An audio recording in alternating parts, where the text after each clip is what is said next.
Frick im Kanton Aargau, 13. Oktober 2013 frühmorgens. In der Nacht hat es etwas geregnet. Es ist kalt. Ein Grabungsteam der Aargauer Kantonsarchäologie hat seine Zelte am Rand der Gemeinde aufgeschlagen. Ein ganzes Jahr lang werden wir sie begleiten, auf ihrer Expedition in die Vergangenheit, fast 2000 Jahre zurück in die Zeit der Römer.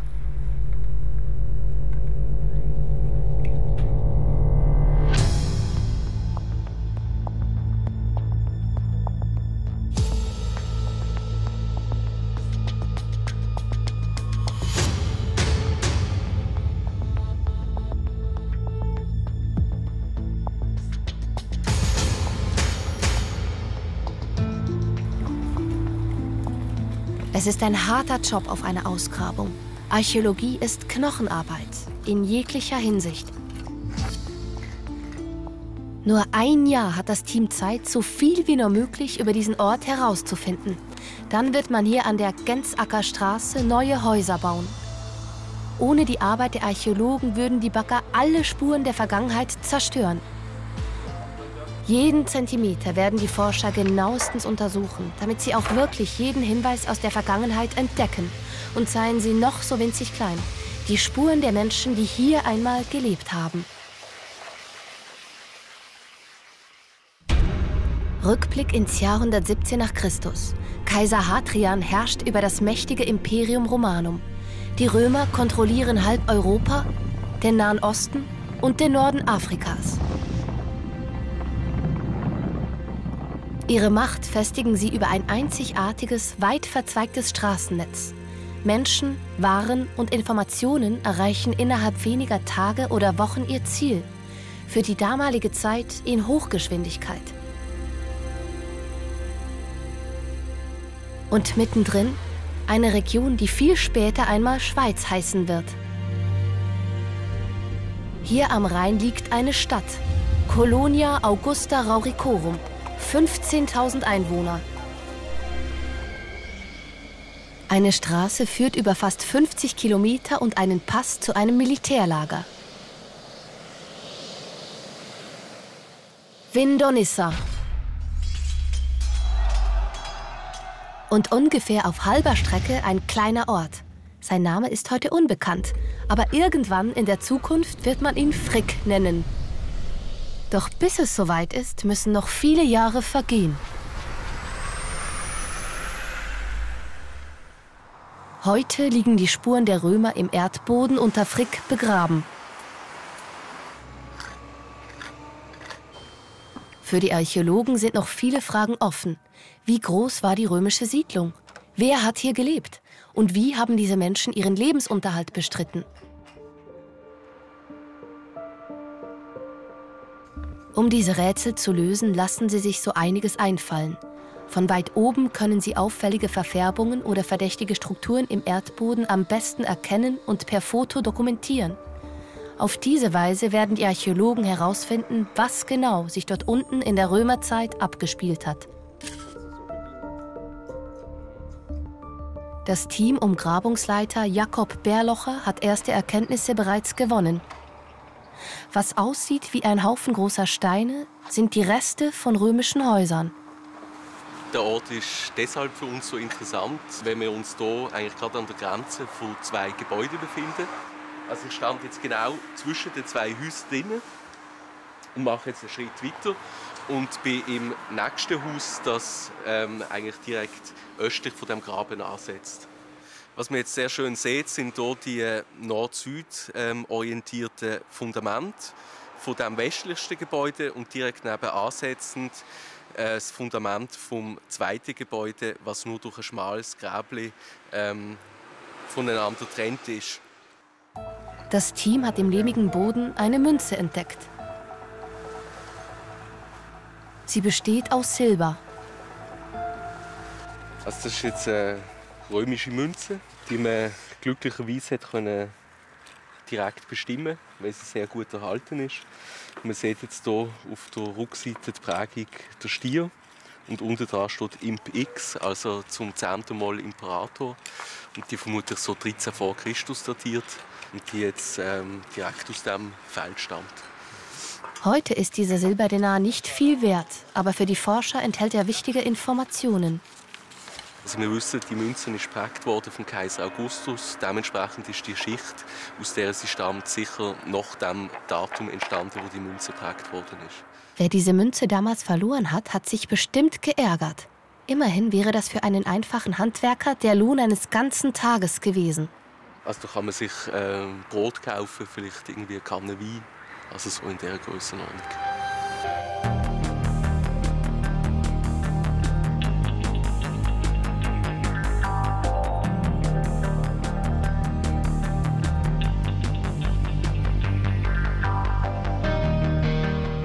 Wochen später.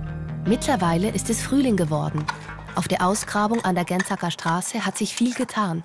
Schicht um Schicht hat das Team abgetragen, Flächen gereinigt, dokumentiert und schon wieder jede Menge Funde gemacht. Das müssen wir viel abtragen.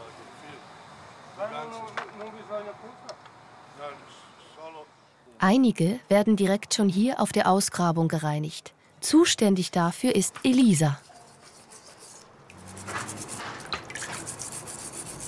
Ich finde es halt toll, mit dem Fund direkt zu arbeiten. Es ist die Leute auf der Ausgrabung, die haben zwar das Feeling vom Entdecken, sage jetzt mal. Das fehlt jetzt da natürlich ein bisschen. Andererseits bin ich nachher die Erste, die den Fund wieder so sieht, wie sie eigentlich ursprünglich ausgesehen haben. Also, man überlegt sich halt viel, wie ist das gewesen, oder wie ist das passiert, oder auch an die Menschen. Also ich denke oft, wenn ich jetzt so ein Gefäß in den Finger habe, wer hat das hergestellt, wer hat das gemacht? Was sind das für Menschen gewesen? Und da mal eine Idee wirklich davon, das Ganze basiert immer auf Theorien in der Archäologie. Es sind immer nur theoretische Gebilde, die wir erstellen. Dann geht es ab damit in den Fundcontainer. Hier wird alles registriert, verpackt und nach Fundschicht sortiert. Nichts darf durcheinander geraten. Nur so können die Forscher auch Jahre später noch nachvollziehen, wo was gefunden wurde.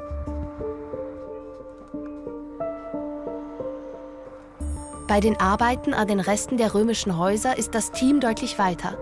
Raphael zeichnet gerade einen Keller. Haarklein, Stein für Stein, ganz genau, im Maßstab 1:50. Ich mag gerne Sachen, die Geduld brauchen, wo man muss genau sein muss. Das Ganze, nachher, wenn man nachher den Plan hat, den man zeichnet, das macht schon Freude. Wenn man auch sieht, dass man gezeichnet hat. So. Der Keller ist sehr gut erhalten und gehörte vermutlich zum Haus eines Handwerkers, der hier vor fast 2000 Jahren gelebt hat.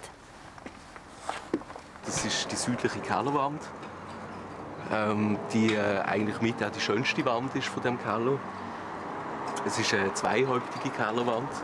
Das kann man dann nachher noch genauer anschauen. Es ist Trockenmauerwerk, was doch bis zu einem gewissen Grad erstaunlich ist. Die Wand war auch sicher nicht verputzt. Also, das heisst, die hat man eigentlich so damals im Originalzustand gesehen. Also es ist sicher so, dass in dem Keller Waren gelagert worden sind, die dann aber oben im Verkaufslokal von dem Gebäude verkauft worden sind. Und insofern ist so ein Keller auch immer ein relativ wichtiger Raum für die damaligen Hausherren gewesen, weil dort sozusagen wirklich ihre ökonomische Existenz vermutlich aufbewahrt worden ist. Die Archäologen stellen sich das alles ungefähr so vor. Dieser Keller, vielleicht zur Lagerung von Wein, Fischsoße und Olivenöl, gehört zu einem Haustyp, der vor gut 1800 Jahren nördlich der Alpen weit verbreitet ist. Immer wieder entdeckt man bei Ausgrabungen solche typischen Grundrisse. Sie stammen von Streifenhäusern. Auf einem Fundament aus Steinen stehen die Außenwände aus Holz und Lehm. Drinnen 3 kleine Zimmer und ein großer Raum. Vielleicht ist dort eine Küche oder eine Werkstatt. Zur Straße hin ist der Gehweg überdacht. Fußgänger gehen im Trockenen und holen sich keine schmutzigen Schuhe. Die Besitzer gestalten ihr Streifenhaus, wie sie es wollen und brauchen. In Frick vermuten die Archäologen eine kleine Gaststätte mit Straßenverkauf, eine Taverna. Ein Bad oder WC gibt es übrigens nicht. Und hinter dem Haus der Garten. Auch hier dürfen die Bewohner tun und lassen, was sie wollen. Streifenhäuser sehen fast immer gleich aus und stehen Wand an Wand entlang der Straße. Reihenhauscharme vor fast 2000 Jahren. Besonders spannend für die Archäologen ist der Hinterhof. Hier arbeiten die Bewohner, bauen vielleicht Gemüse an und lassen genau hier so allerlei im Erdboden verschwinden. Das Häuschen über dem Plumpsklo stand übrigens auch hier hinten. Besonders ergiebig für die Archäologen sind Gruben, die man mit Abfall aller Art gefüllt hat. Sie sind immer ein Glücksfall, denn hier gibt es besonders viel zu entdecken.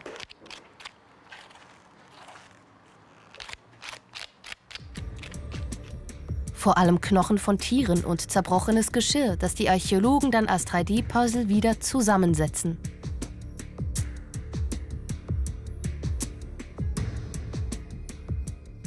Also das ist jetzt eine Grube. Wie man hier sehr schön sieht, ist sie ungefähr 1,10 Meter tief in anstehenden Boden eingegraben worden.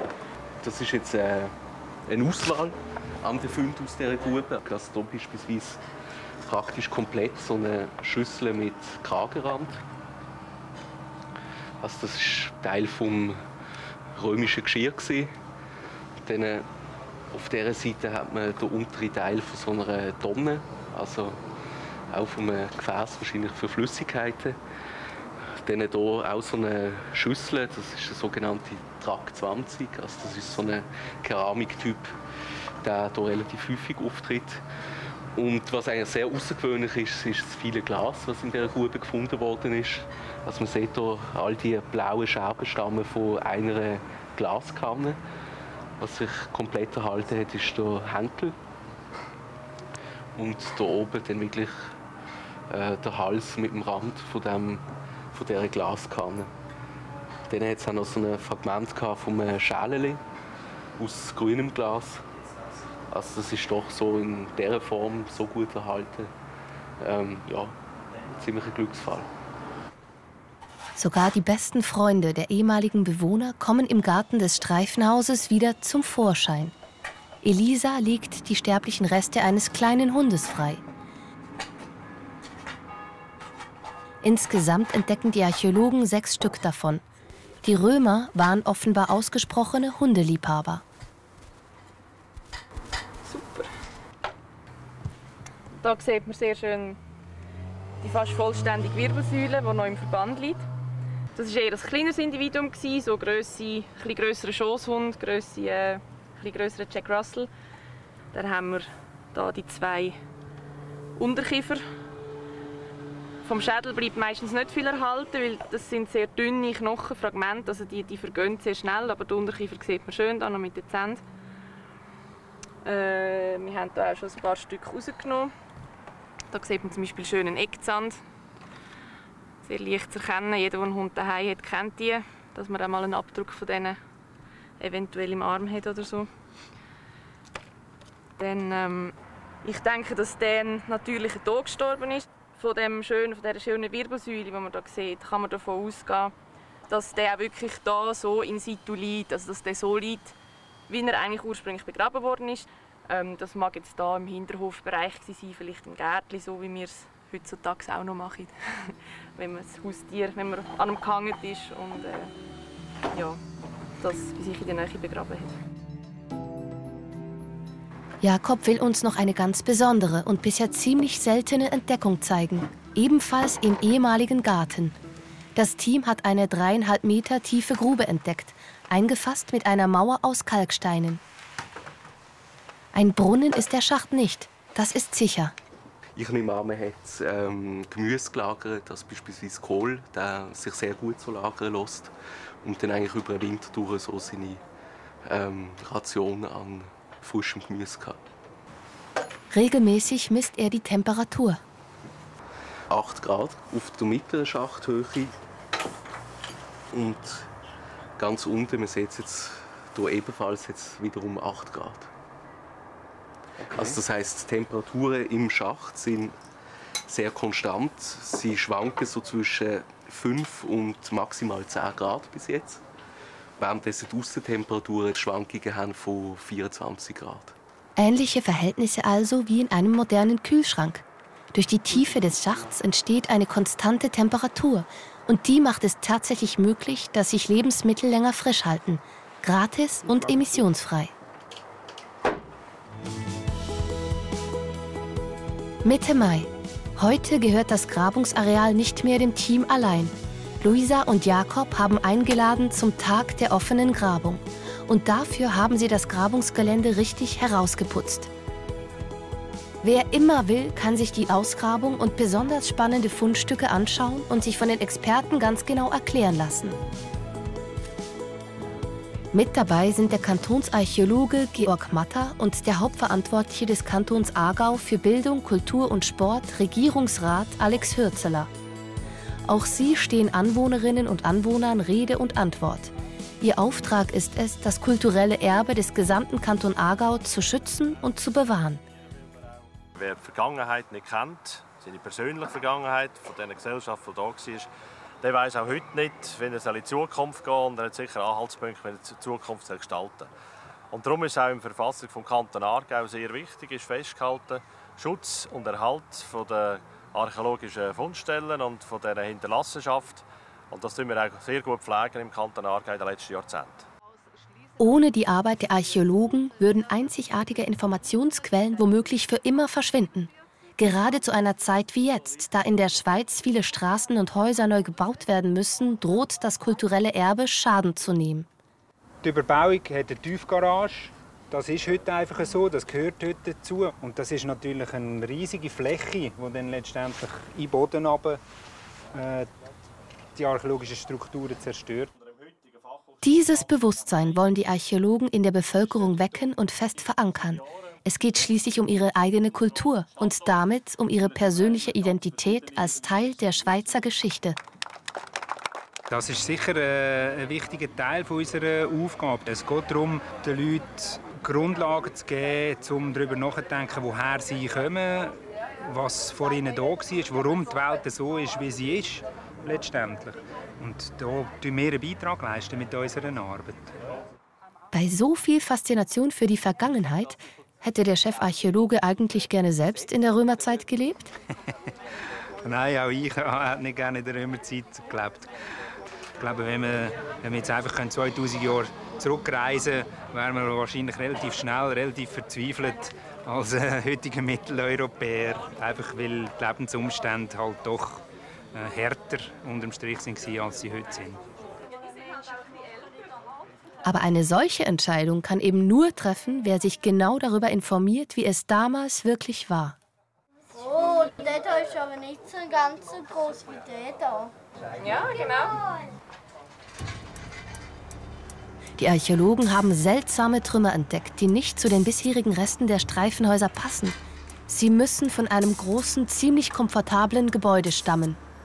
Also interessant ist eigentlich wirklich der Teil hier, also das Schuttpaket, wo wir eben Sachen raus haben können bergen, die wir sonst bis jetzt hier nie angetroffen haben. Also wir haben auch so die Tubuli, das sind die Tonröhrenfragmente, also, die man benutzt hat für die Hypokaust, für die Heizungen, eben sehr viele Ziegelfragmente.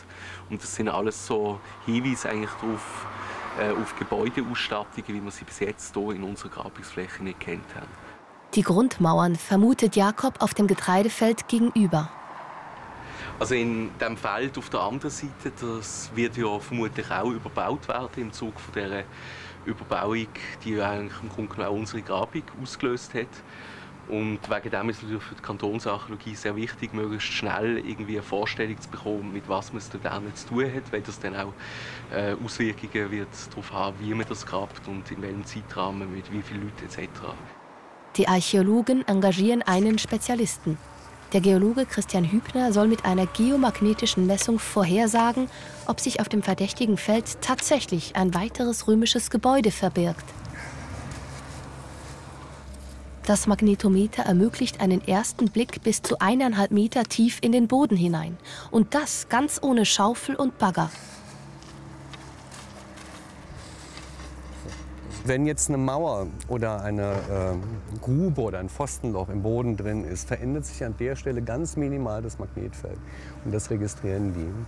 Und das stellen wir nachher in der Fläche dar. Das heißt, man kriegt nachher ein Abbild von sämtlichen Informationen, die im Boden drin sind, die magnetisch sind. Per GPS wird Christian Hübner seine Messungen mit dem Koordinatensystem der Schweiz verbinden. Da muss ich erst mal gucken. Auf Satelliten warten. Mit Unterstützung der Grabungsequipe steckt er die auszumessende Fläche ab.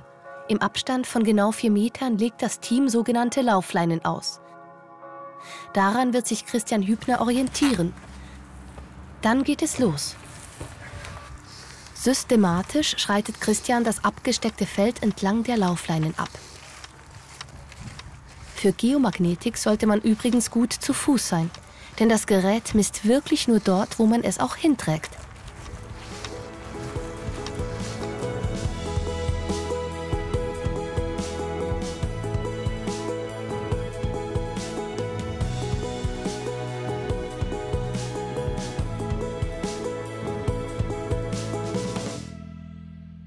Mal 100 Meter, die ich gelaufen bin. Das heißt, ich bin 2,5 Kilometer gelaufen. Das Gerät wiegt 11 Kilo, also man weiß dann schon, was man gemacht hat. Kaum ist die Messung gemacht, liegen bereits erste Ergebnisse vor. So, hallo. So, Jakob, das ist das Ergebnis. Wie sieht das aus dann? Das hier würde ich mal sagen. Ne?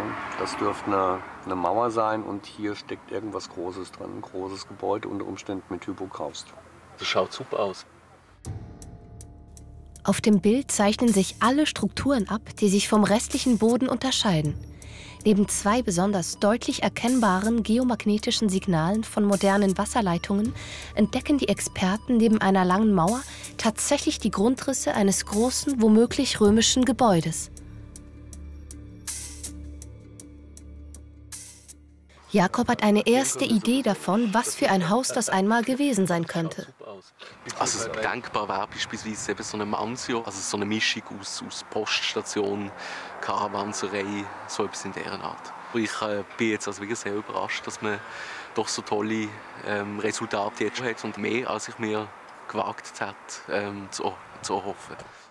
Auf dem Feld wären also weitere gute Ergebnisse zu erwarten. Doch letzte Gewissheit wird nur eine richtige Ausgrabung bringen.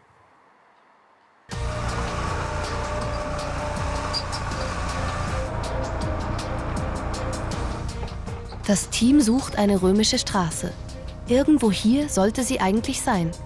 Doch dann kommt alles mal wieder ganz anders.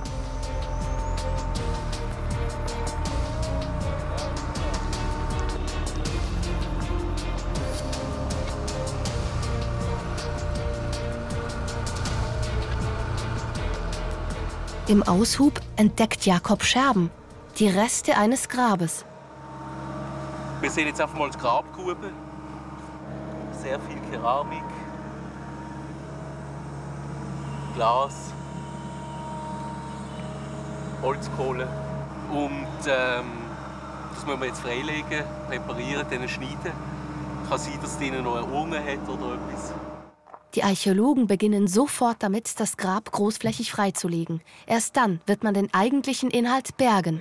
Solche Gräber gab es fast immer entlang von Straßen. Die Bestattung könnte ein Hinweis darauf sein, dass wir wirklich schon außerhalb vom bebauten und begangenen Areal sind von dieser Siedlung und uns schon eher so im Siedlungsrandbereich befinden. Aber schon die ersten Funde zeigen, es ist ein Grab, bei dem der oder die Tote auf einem Scheiterhaufen verbrannt und die Überreste dann in einer Grube bestattet wurden.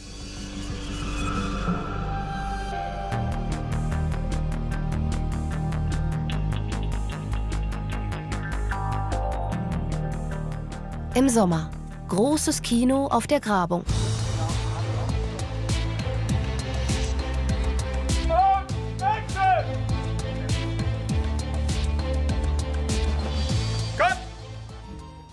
Jakob und seine Kollegen spielen nicht mehr die Hauptrolle. Mike Müller und das Team von der bekannten Serie Der Bestatter lösen auf der Grabung einen Fall. Die Schauspieler sind von der Umgebung fasziniert. Ich finde es persönlich Wahnsinn. Ich habe es wirklich ungern. Also ich habe mich auch gefreut, da hinzukommen. Weil ich persönlich habe mich Geschichte schon immer interessiert. Also auch Kunstgeschichte und so. Ich gehe wahnsinnig gerne Kirchen anschauen. Ich finde, das Mittelalter ist so ein bisschen meine Zeit. Und ich finde, es weht einem einfach so Zeit an und Geschichte. Ich finde es wirklich persönlich faszinierend. Ich finde es lässig. Mike Müller sieht aber einen deutlichen Unterschied zwischen den Archäologen und dem Bestatter. Ja, eben, es ist, wie es der Bestatter sagt, es ist das Umgekehrte. Oder? Die Archäologen buddeln aus und der Bestatter buddelt ein. Also durch Zeug unter die Erde, die dann vielleicht später Archäologen wieder mal vorholen, wer weiß. Trotzdem verrät er uns, dass auch er ein Fan der Archäologie ist. Welchen Fall der Bestatter in Frick zu lösen hat, verraten wir aber nicht.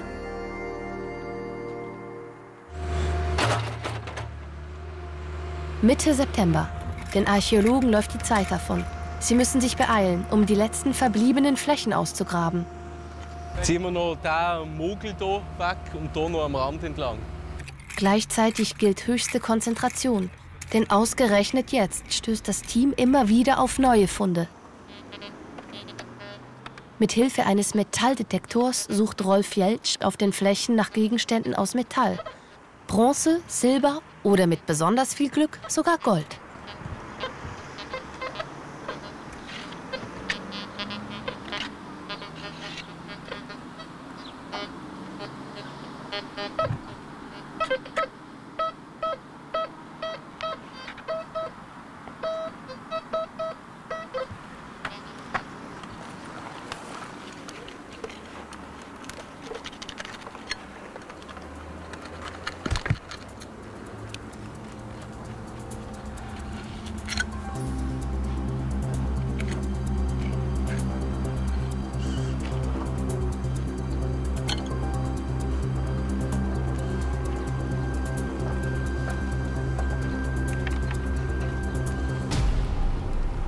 Das ist eine Münze, römische. Aber die dürfen wir jetzt halt nicht putzen und einfach ins Säckchen tun. Und man darf sie nicht abreiben.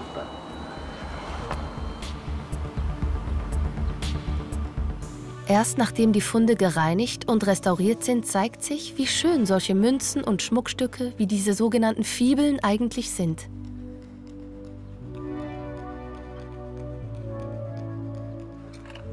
Gemeinsam mit seiner Chefin Luisa Gaiuto bespricht Jakob, was in der Kürze der Zeit noch alles zu tun ist. Wie lange haben wir noch? 1,5 Wochen oder was? Ja. Ui. 14 Tage. 14 Tage, ja. Minus 4 Tage, also 10 Tage. Mhm. Das ist natürlich sehr knapp. Aber wie immer, die Überraschungen kommen immer zum Schluss. Völlig unerwartet stoßen sie auf menschliche Spuren, die noch viel älter sind als die römischen Häuser. Sie entdecken ein seltsames Grab. Es muss aus der Bronzezeit stammen. Noch einmal 1500 Jahre älter als die römischen Häuser. Eines hat die Größe eines Körpergrabes, aber die Archäologen finden darin nur ein paar verbrannte Knochen und Scherben von Tongefäßen. Also was interessant ist, ist ja eigentlich die Grabform, dass es noch so tut, als ob es eine Körperbestattung wäre und innen drin hat man schon Leichenbrand. Also es ist ja gar so ein Hybrid oder so ja, auf genau. einer Zwischenstufe. Und jetzt hoffen wir, es kommt nicht noch mehr. Ja, das kann man wirklich leider so sagen, dass man hofft, dass es nicht weiter Bronzezeit zum Vorschein kommt. Das ist wirklich aufwendig zum Freilegen auf jeden Fall. Die Zeit läuft ab, denn in wenigen Tagen müssen die Archäologen das Gelände verlassen. Dann werden wir im Verlauf vom Oktober unsere Grabungsfläche der Bauherrschaft übergeben und ja, hinterlassen so eine Kraterlandschaft, bis dann wieder gebaut wird.